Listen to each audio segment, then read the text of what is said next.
વરસાદે smart city અમદાવાદની pole ખોલી દીધી છે। મધરાતથી વહેલી સવાર સુધી વરસેલા સામાન્ય વરસાદમાં જ મેટ્રો સિટી જળમગ્ન થઈ ગઈ। ખાસ તો શહેરના પૂર્વ વિસ્તારોમાં જળબંબાકારની સ્થિતિ જોવા મળી અને સવારે ધંધા રોજગાર માટે જવા નીકળેલા લોકો હાલાકીમાં મુકાઈ ગયા। આ તરફ સરસપુરના રસ્તા સંપૂર્ણપણે જળમગ્ન જોવા મળ્યા, તો બીજી તરફ ઓઢવના રસ્તા પર જાણે કે નદીઓ વહેતી થઈ હોય તેવા દ્રશ્યો સામે આવ્યા। અમદાવાદના અજીત મિલ વિસ્તારમાં તો એટલું પાણી ભરાઈ ગયું કે એએમટીએસ સહિત અનેક વાહનો ખોટકાઈ ગયા હતા।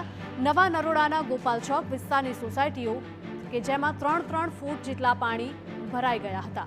પહેલા જ વરસાદી ઝાપટામાં જાણે કે મનપાનો પ્રી મોન્સૂનનો પ્લાન પણ ધોવાઈ ગયો હોય તેવું દ્રશ્યો પરથી સ્પષ્ટપણે જોઈ શકાય છે।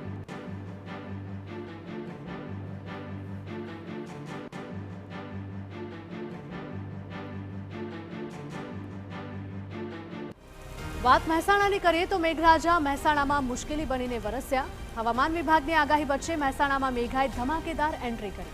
ભારે વરસાદને પગલે સમગ્ર જિલ્લામાં જળબંબાકારની સ્થિતિ સર્જાઈ। જો આપની ટીવી સ્ક્રીન પરની આ 5 તસવીર।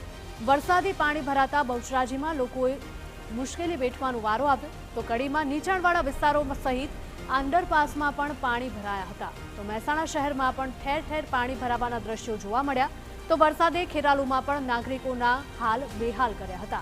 આ તરફ ઊંઝામાં પણ રેલવે અંડરપાસમાં પાણી ભરાતા વાહન વ્યવહાર ઠપ થયો હતો।